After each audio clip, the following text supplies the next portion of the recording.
Naruto, 10 overpowered characters who should have been nerfed. Some Naruto characters were just too powerful for the rest of the ninja world to handle. The world of Naruto is filled with quite a lot of powerful ninja. Although the series started with shinobi whose powers are, more or less, kept reasonably low, stronger characters kept showing up, and by the end of the story, some who were capable of destroying planets were introduced as well. As such, there are some characters in the series who possessed abilities that are simply too overpowered and should have been nerfed for the sake of the story to make sense.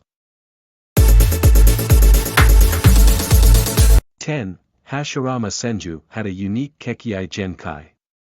Hashirama was the first Hokage of Konohagakure and the strongest the village had seen until Naruto Uzumaki came along. In an era where there was nothing but war, Hashirama Senju rose to the top and surpassed even Madara Uchiha in terms of power. His would-release Kekkai Genkai made him nigh unstoppable, and even when he was reincarnated, he was powerful enough to put up a fight against the likes of the Ten-Tails Jinchuriki Obito. 9. Obito Uchiha had the powers of the Six Paths.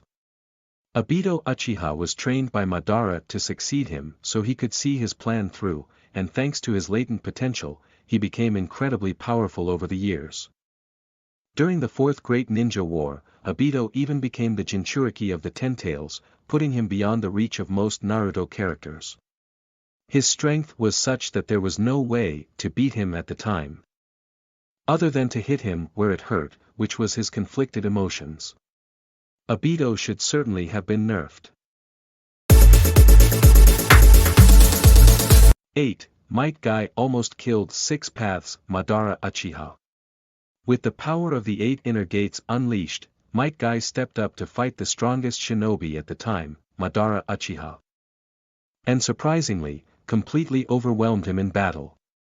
Guy's strongest taijutsu, Night Guy, almost killed Madara, and had it not been for the Yin-Yang release, he would have fallen to the taijutsu expert. Undoubtedly, Guy was way too overpowered. 7. Kakashi Hatake received the Six Paths Chakra, the Mangekyo Sharingan. Although for a brief period of time, Kakashi Hatake was nigh invincible in Naruto when he received Obito's Six Paths Chakra and the dual Mangekyo Sharingan.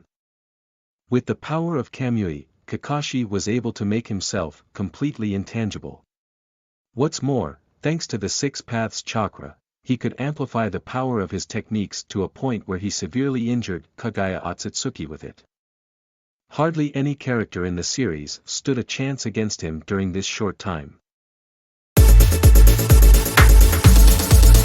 6. Sasuke Uchiha had the overpowered Rinnegan. In the last saga of Naruto, Sasuke received half of the chakra of the Sage of Six Paths and, thus, awakened the Rinnegan. This along with the Six Paths amplification that he gained, put him close to the level of Six Paths Madara Uchiha. In fact, Sasuke managed to overwhelm him on more than one occasion and even dissected his body with a Chidori. Sasuke's power was unstoppable, even against the godly Madara. 5. Naruto Uzumaki was the strongest shinobi at the end. By the end of the Naruto era, Naruto Uzumaki had already become the strongest shinobi of all time, surpassing even the likes of Hashirama Senju and Madara Uchiha. This became possible after he met Hagoromo Otsutsuki, the Sage of Six Paths, and received half of his chakra. What's more, after the fight against Sasuke, Naruto received the other half of Kurama, boosting his already great powers even further.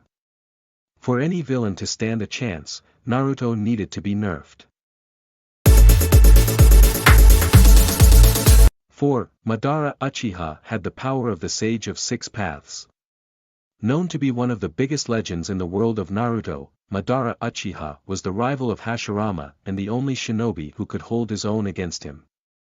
After being brought back to life in the Fourth Great Ninja War, he got even stronger and attained the power of the Sage of Six Paths by becoming the Jinchuriki of the Ten-Tails. Kishimoto, the author of the story, himself admitted that he didn't know a way to defeat Madara Uchiha, and this just goes to show that he was too strong for anyone in the story to handle. 3. Hamura Otsutsuki fought Kagaya Otsutsuki for months. Hamura Otsutsuki was the son of Kagaya and thus inherited her strong chakra.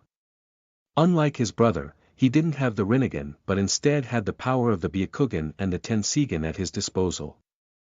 Nonetheless, Hamura was strong as he fought Kagaya for months without tiring. With limitless chakra, Hamura is certainly a character who needed to be nerfed. 2. Hagoromo Otsutsuki's existence was considered a myth. The Sage of Six Paths, Hagoromo Otsutsuki was easily among the strongest characters in the series. Along with his brother, he helped fight Kagaya Otsutsuki for months, and what's surprising is the fact that he did this before hitting his peak.